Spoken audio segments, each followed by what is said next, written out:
পবিত্র রমজান মাসে এখন গ্রীষ্মের প্রচণ্ড দাবদাহ চলছে। সারাদিন রোজা রাখার পর ইফতারিতে শরীর মন চায় হিম হিম ঠান্ডা খাবার। তাই ইফতারিতে যদি পরিবারকে দিতে পারেন পাকা আমের শরবত, তাহলে তো সেটা সবচেয়ে কাঙ্ক্ষিত পানীয় হয়ে যাবে। এখন সময়টা কাঁচা অপুষ্ট আমের, পাকা আম পাওয়া যাওয়ার কথা নয়। আমি প্রতি বছর মধু মাসে কিছু আম কেটে বা গোটা গোটা ফ্রিজে সংরক্ষণ করে রাখি। এই সময়টায় শরবত বানিয়ে খাওয়া হয়। আসুন দেখে নেই কিভাবে এটা বানাই। আসসালামু আলাইকুম, স্বাগত সবাইকে এইচপি ইনোভেটিভ কিচেনে। গত বছর আমের মৌসুমে একটা ফজলি আম এমন ছোট ছোট টুকরা করে একটা আইসক্রিমের বক্সে ভরে ডিপ ফ্রিজে রেখে দিয়েছিলাম। এখন এটা অনেকটা বরফের মতো হয়ে আছে। সেই সংরক্ষিত ফ্রোজেন আমটা নিচ্ছি 2 কাপ পরিমাণ। একটা ব্লেন্ডারে 1 কাপ পরিমাণ চিনি নিয়ে নিচ্ছি। চিনিটা আপনাদের ইচ্ছা মতো দেবেন। যেহেতু পাকা আম, ফজলি আম তো মিষ্টিই হয়, খুব বেশি পরিমাণ চিনির প্রয়োজন নাই। আবার ইচ্ছে করলে চিনিটা নাও দিতে পারেন। 1 কাপ পরিমাণ পানি দিয়ে নিচ্ছি। এরপরে আম চিনি পানির মিশ্রণটা একটা ব্লেন্ডারে ব্লেন্ড করে নিচ্ছি। টক টক স্বাদের শরবত খেতে চাইলে লেবুর রসও দিতে পারেন। আমি অবশ্য লেবুর রস দিচ্ছি না। এটা ঘন একটা জুসের মতো বা আমের পাল্প তৈরি হয়েছে। এখন এই আমের পাল্পের মধ্যে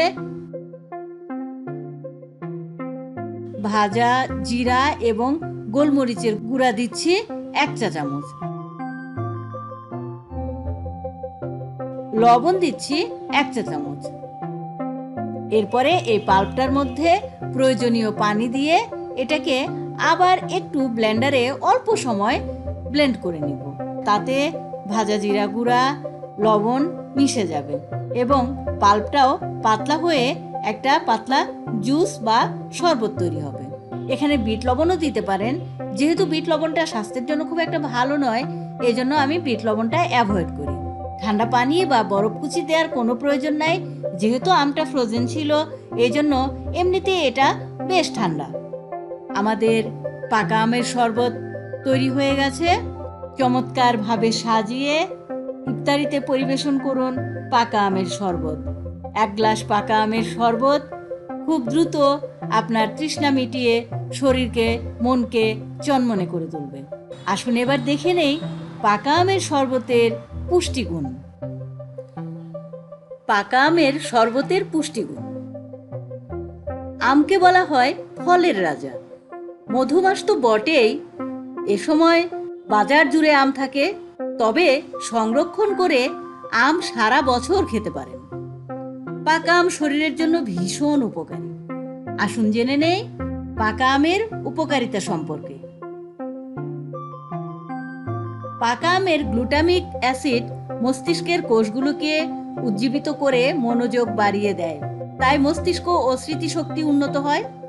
এর প্রচুর পরিমাণে এনজাইম এবং আঁশে ভিটামিন, মিনারেল ও অ্যান্টিঅক্সিডেন্ট উপাদান থাকায় তা খাদ্য হজমে সহায়ক। যাদের কোষ্ঠকাঠিন্যের সমস্যা আছে তাদের জন্য আম বেশ উপকারী। আমে প্রচুর magnesium, potassium, phosphorus, calcium, folic acid এবং প্রায় 20 রকমের বিভিন্ন ক্যারোটিনয়েডস ইমিউন সিস্টেমকে সুস্থ সবল রাখে। পটাশিয়াম সমৃদ্ধ পাকা আম আমাদের হার্টবিট ও রক্ত স্বল্পতা নিয়ন্ত্রণে সহায়তা করে। ভিটামিন এ, সি, ই এবং অ্যান্টিঅক্সিডেন্ট শরীরে ফ্রি র্যাডিক্যাল বা ক্যান্সার সৃষ্টিকারী উপাদানকে প্রতিরোধ করে।